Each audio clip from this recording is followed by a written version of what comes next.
Welcome to Nourish by Spinnies, the podcast which promises to inspire you to eat well and live well. I'm Devina Divecha. And I'm Tiffany Eslick. Welcome to a space where we hope to nourish your heart and soul. On the show, we chat with leading players in the food community, from farmers to foodies, as well as health and well-being experts. It's all about engaging conversations and fresh ideas. We're chatting today with Nahla Tabaa, who is an artist and a researcher and has worked in arts, culture, and also food. It was an interesting conversation and I learned a lot, but I'm going to let Nahla explain exactly what she does. Thanks for taking the easy way out, Davina, Yeah. because when I get asked this question, I used to get quite flustered. I have friends still making jokes about the fact that they still have no idea what I do. Okay. Because it looks like a lot, and it is, but at the same time, it's intrinsically part of the same practice. So, yes, the way I define myself is I am an artist, but through that practice, I've been working for a very long time in the culinary world, in research, in culture, and most recently, another hat I've put on is alchemy. How fascinating. Do you know that I actually first learned about alchemy when I read The Alchemist? I think I was 10 years old. I was reading way beyond what I should have been reading. Yes. And I remember, obviously The Alchemist is a lot more, but I remember researching like what is alchemy and learning all about turning metals into gold. That is fascinating because I also found out about alchemy through books, but I found out about it through Harry Potter. But that is kind of the underlying principle there of the chemistry between ingredients and components. And that's as much about food, so for example, how sun drying brings new flavors onto the plate, as it is about art with dyes and colors and textiles. And that's what's common across everything Nahla seems to be doing and has been doing for years, if like me, you're watching her intently on Instagram. Yeah, I've always loved her Instagram feed. And I mean, even like just a simple salad that she puts up looks so beautiful. And as we love on the show, she always showcases local ingredients, spices, and lots of color. So yes, we covered alchemy, the intersection of food and art and its history, well-being, and some of her commissions, like with the Jameel Arts Center and Ulcer Carl Avenue. I actually met Nahla through another Dubai staple for me, Frying Pan Adventures. I was a guide with Frying Pan Adventures for about 5 years. Amazing job, life-changing, and actually really kind of spearheaded the research aspect of my culinary practice. Yeah, and I think what I loved about how we met was we met through the Sufra program that Frying Pan was running. Yeah. And for people who don't know what that is, they were running a series of one-off events that really dived a lot deeper into culture and food and that intersection. And I loved Yeah. that. That was amazing. Yeah, exactly. Prior to that, I had been working in community programming at different cultural and arts institutions here in the UAE, and that was generally my background, to be able to curate more handpicked experiences for an audience. I would say like the difference between like the Sufra members and let's say our tourists is that you were people who had tried all the tours Yeah. and were still hungry for more, that like to seek that deepened learning opportunity where knowledge transfer and exchange was even more of a focus. Yeah. Yeah. And it's been a few years, I think, since we met, Mhm. because I think the last time we met was on a tour in Yes. Satwa, I think. If that Yeah, was yeah. exactly. But what's changed for you in the last couple of years since we met? So I would say that leaning into looking at everything that I've been doing as an artistic practice has meant that my culinary background has found its way into being commissioned by institutions to work a little bit more with food. I've been working with restaurants on collaborations. I was also, for example, commissioned by the Jameel Arts Center around a year ago now to respond to their outdoor space. And they asked me to respond to their outdoor space in the summer. So that for many who live here know that the summer is quite a challenging time to be outdoors. Yeah. And so what I ended up producing was this art installation, but also I saw it as this garden of these sun drying panels Right. where I was chopping up fruits and vegetables with the help of their team, drying them under the sun as a way to harness the sun instead of vilifying it. So the while the process does read as an art installation, I was also producing food. Food. I was also producing these pieces of silk that were stained by the fruits as well, producing their own colors. And so somehow I wanted to collect all that information and translate it into a kind of almanac or book that could be useful for anyone who wanted to attempt, in a very practical way, sun drying in this country. Right. But also, I produced recipes that then read as these fictional stories or memory stamps Mhm. as well. Yeah, so I think that is the recipe book that you Exactly. published. Yeah. Let's talk a little bit more about that because that sounds pretty cool. Yeah. Kind of what came together because it's not just the food, right? It's Hmm. it's poetry, it's words, quite Exactly. holistic. Yeah, it's quite holistic. It also contains like photographic imprints of what this silk and how the fruits and vegetables engaged. So Right. it also reads like this just beautiful book of photographs as well. And yeah, I would say if I wanted to define where I am today, that book really encompasses that because there was so much labor that went into it. I spent the entire summer into winter kind of tending to this like garden of dried fruits and vegetables, assessing where in the building is the best place to actually dry things. So there Hmm. were some areas where mold would grow. There were some areas where these birds would come and eat off of it. But for some reason, if you place them like on the west of the building, the birds didn't catch on to the Right. fact that there was something there. And then also just I think because my work has always been so like focused on being benevolent, sharing, being generous, teaching, it was really important to me to also translate that information into bits of recipes. Something I would say I learned with Frying Pan Adventures is we read so many recipes. Yes. We learned how food was presented, but we also learned how to like hone in on our story and our narrative around this certain food.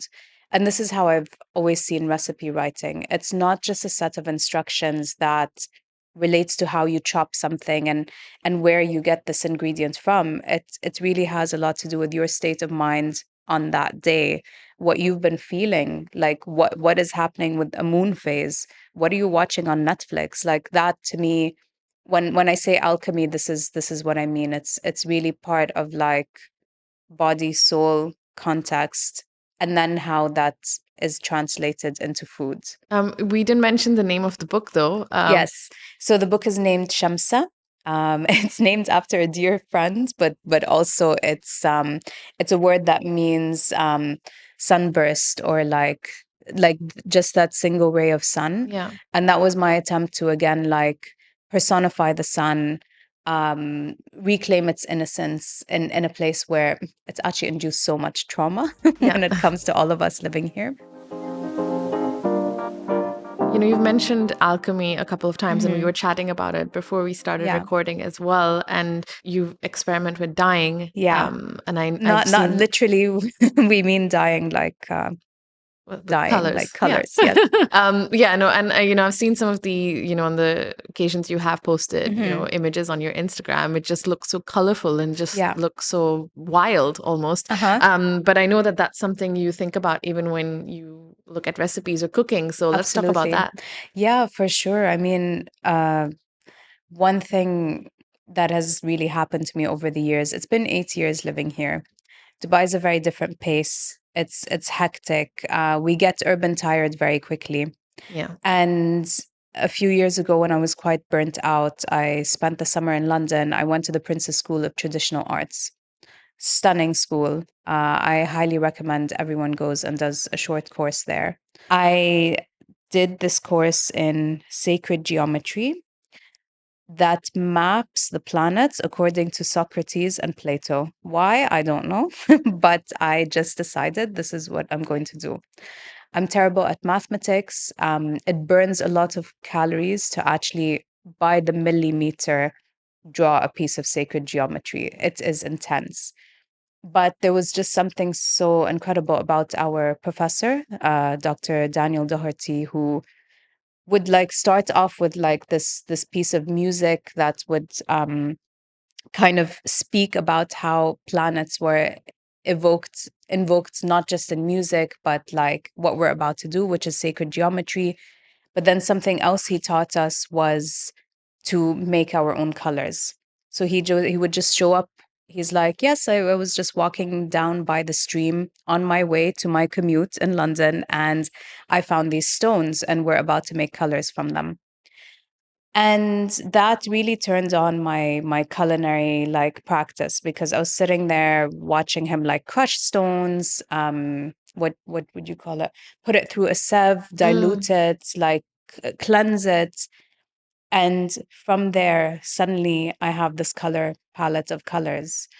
His like philosophy around that was, you cannot make something sacred without embodying what it means to be sacred. The paper that you use, the colors that you make is all part of the process. And I think that that is what was really life changing for me, to see that this old world practice still had relevance today. It taught me again to be like very patient, very labor intensive, and to seek magic actually in everything that exists here. From there, I produced a work for Art Dubai, was part of Campus Art Dubai, and that was me kind of embodying Dr. Daniel's like philosophy of like foraging and coming into class so happy and so spirited with the fact that he'd found these things. And I wanted to look at what foraging looked like in a place like Dubai. We're a city. There are pockets of green, but also not really. And yet at the same time we have access to the spice souk. Like we are Yeah. literally a central part of just so much knowledge Yeah. that's been coming in. And slowly, slowly, I started to extract colors from absolutely anything, from like dust on an AC duct to like squid ink from the fish market to flowers, herbs, bits of bark, spores from a tree in Safa Park. And then the pandemic happened, of course. And honestly, that was a time where we really had to surrender. Like if there was any a time to like learn that lesson, it was then. My partner in Alchemy of Dying is a close friend of mine. She's a fashion designer called Studio Meru. For years, we've been cross pollinating or just sharing conversations. And so the Alchemy of Dying was both a research platform, but our desire to teach these practices.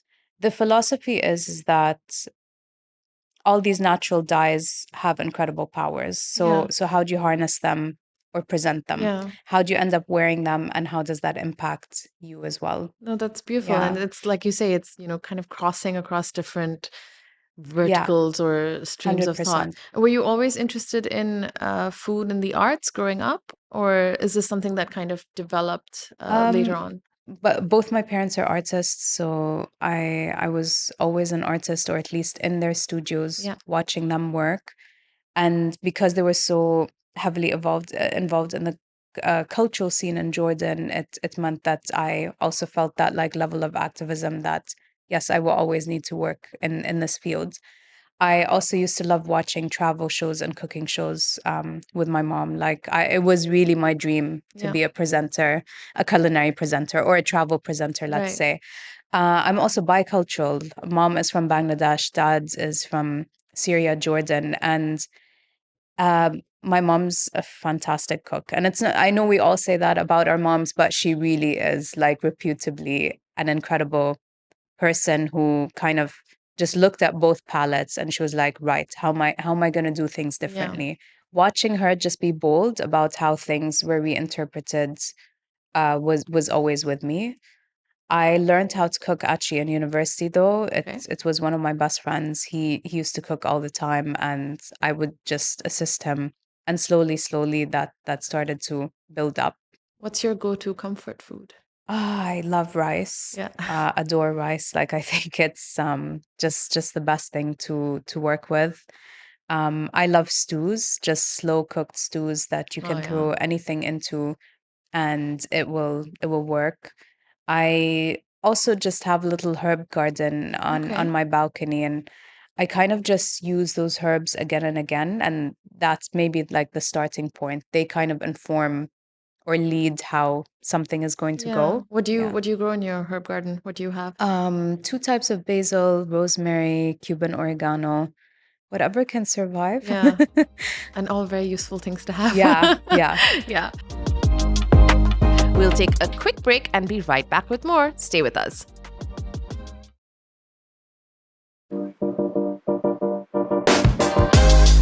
Welcome back. I'm Devina Divecha, and you're listening to Nourish by Spinneys and my conversation with Nahla Tabaa. Our interview with her is also featured in the January issue of Nourish, our magazine, so you can read about it there. I want to kind of go back to something you said earlier while we were talking about, dyeing and using kind of natural elements to do so. You mentioned foraging and, what you can find in the city. Yeah. I know that's something that you care about, and you are also working on a project related to that. So let's hear a little bit more about that. Yeah, absolutely. I can talk about two projects related to that. Earlier last year, I was commissioned by Al Sirkal Online to interview three artists who were involved in the culinary world. So that project is called Rewilding the Kitchen. And in one of the instances, I was in conversation with this amazing duo from Jordan called Namliye, who have been foraging across landscapes in Jordan to produce small batch jam, Oh, wow. jam and teas. And one of the things we spoke about a lot was this idea of like A, demystifying what foraging means, Yeah. B, learning to kind of accept what land is providing and not expecting consistency in that as well.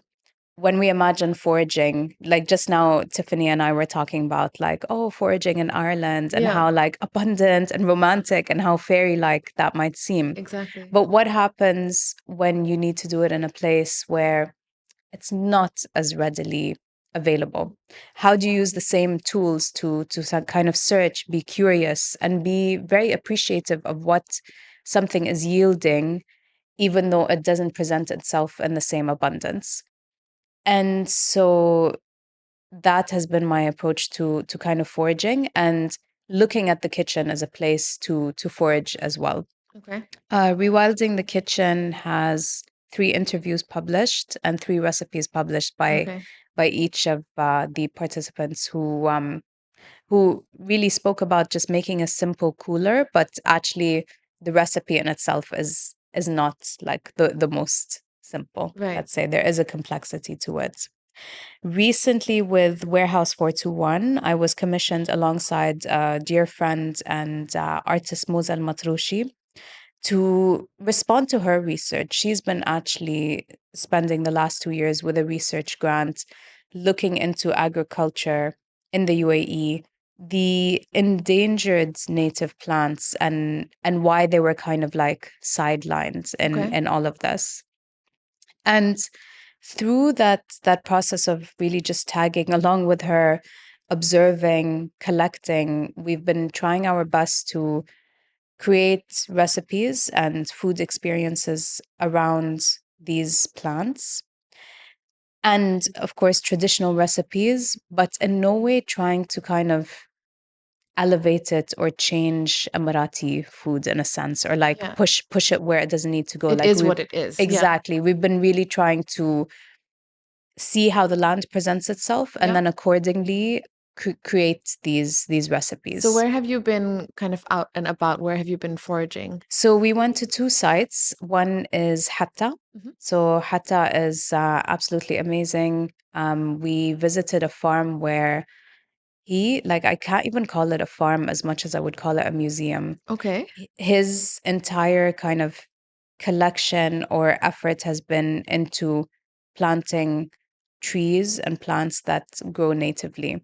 The next site was in Jabal Yanas, so this is in Ras Al Khaimah, where the keepers of that particular mountain have had this lodge where they also plant local plants that can survive in those higher altitudes. But the reason why they also do that is because they had been creating this pellet to feed wild bees to make a particular honey. That's amazing. Yeah. And can you taste the honey? Oh, we tasted it Okay. and it was magical because we also saw how these wild beehives were excavated. Mm-hmm. Wild bees are harmless. You could touch them. Okay. You don't need to protect yourself. It's actually the bees that were imported here that are a lot more aggressive. The ones used for commercial That use. sounds like a magical experience. I wouldn't Yeah. have thought that you could do that without. Yeah.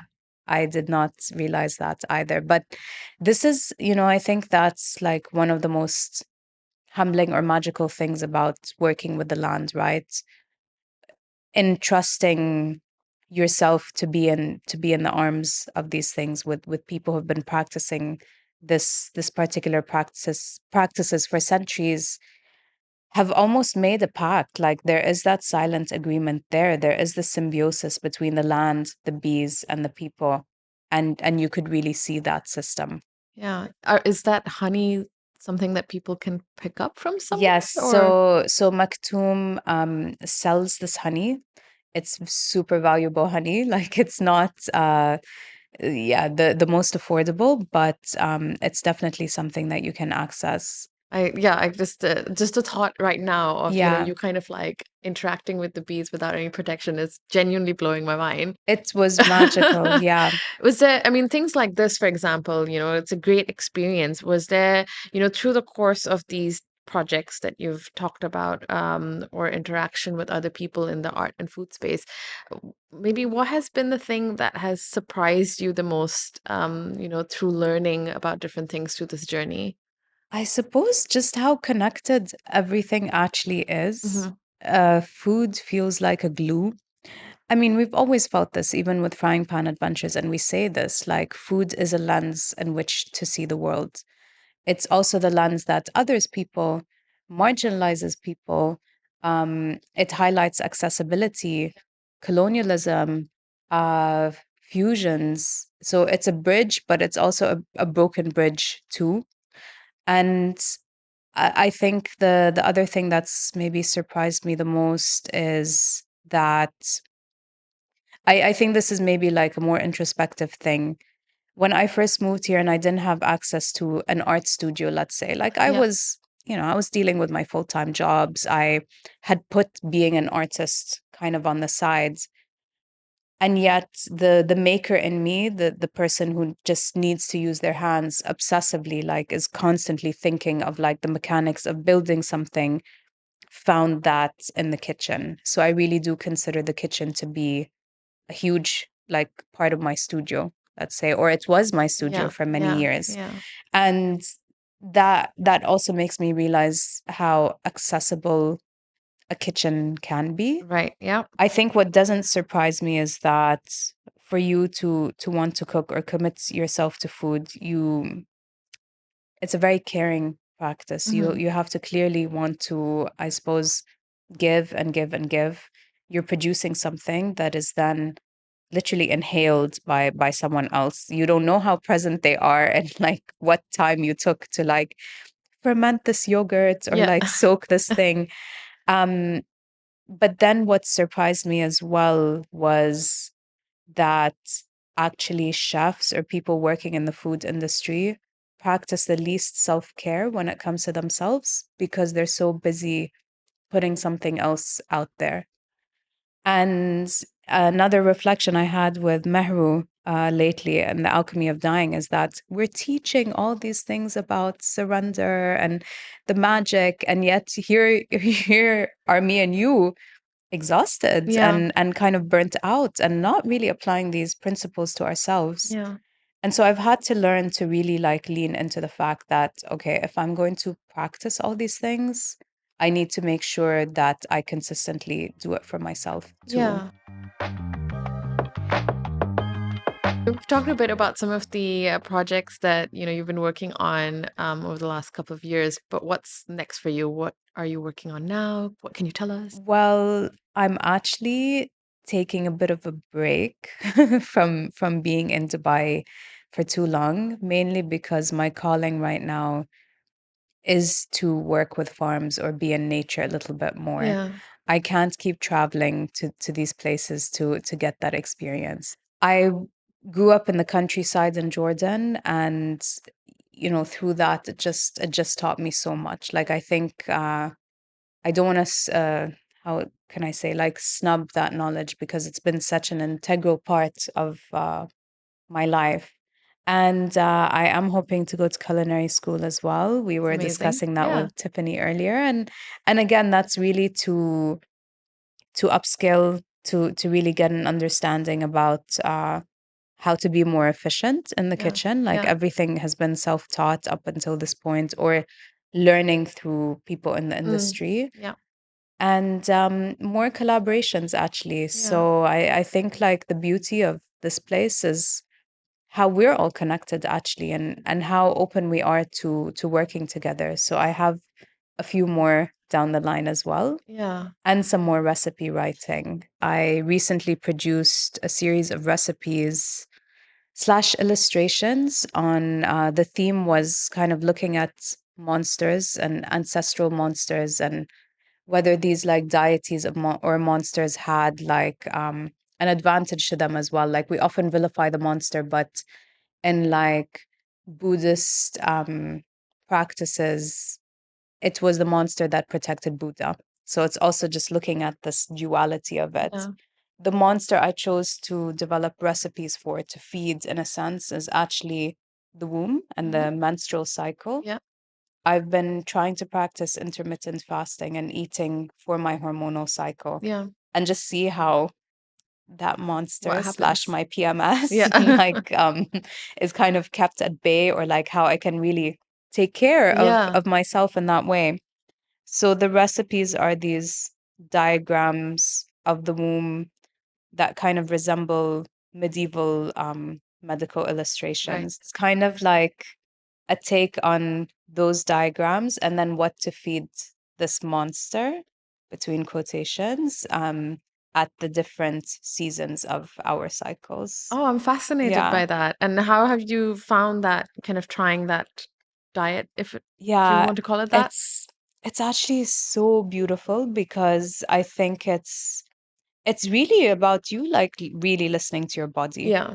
And so it's also kind of says to you, like, when there needs to be peaks of exercise and when you Hmm. need to reduce that. If you can prepare yourself to anticipate, like, the up moods, the down moods, how amazing you look when you're ovulating versus how crappy you'll feel like a week later. Yeah. Like, just preparing for those changes makes a huge difference. That's number one. So it's almost the acceptance of Yeah. what our body is going through, Yeah. rather than fighting it. Yeah. And then feeding it is really all about looking at the hormonal surges and the imbalances, and then uh eating according to that. Mm. So, like, in films and literature, it's always about, like, how when we PMS, like, we want to eat tubs of ice cream, Yeah. and it becomes all about that. But, Yeah. sugar is terrible for you at that Yeah. period. However, citrus fruits and dark chocolates are so important during I that do crave period. dark chocolate, so Exactly. yeah. So there's nothing wrong with that. Yeah. You crave it, you eat it. But Mm. it's just learning how to, like, monitor And that manage. and manage it. I think for me, especially, the exercise part was a big one, because I am someone who, if I don't do my high intensity workout like 3 times a week, I have failed in life. Okay. And it's like, well, actually, you really should not be doing this in the last 2 weeks. Like, there's a surge for it, but then a nature walk and restorative Hmm. yoga will be much better for you.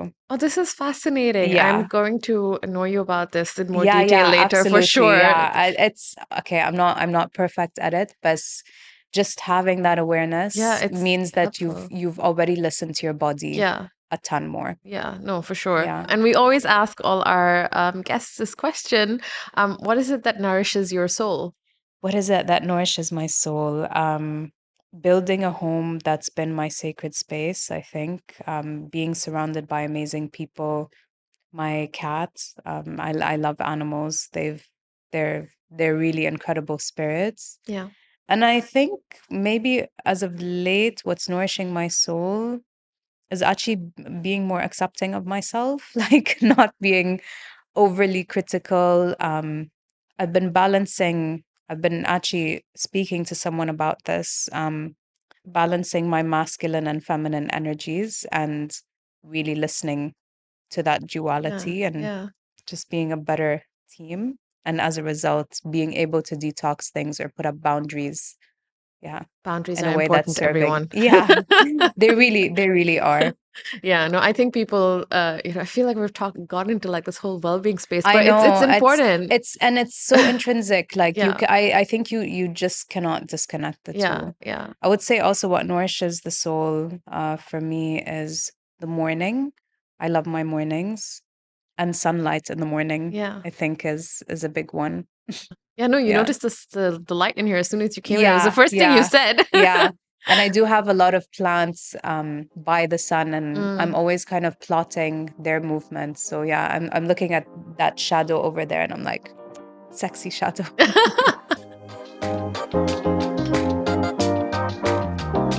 Okay, so I've known Nahla for quite some time, but I wasn't expecting to hear about the science of the womb and the impact of food. How interesting. Yeah, that's what made the episode so informational. I learned quite a bit.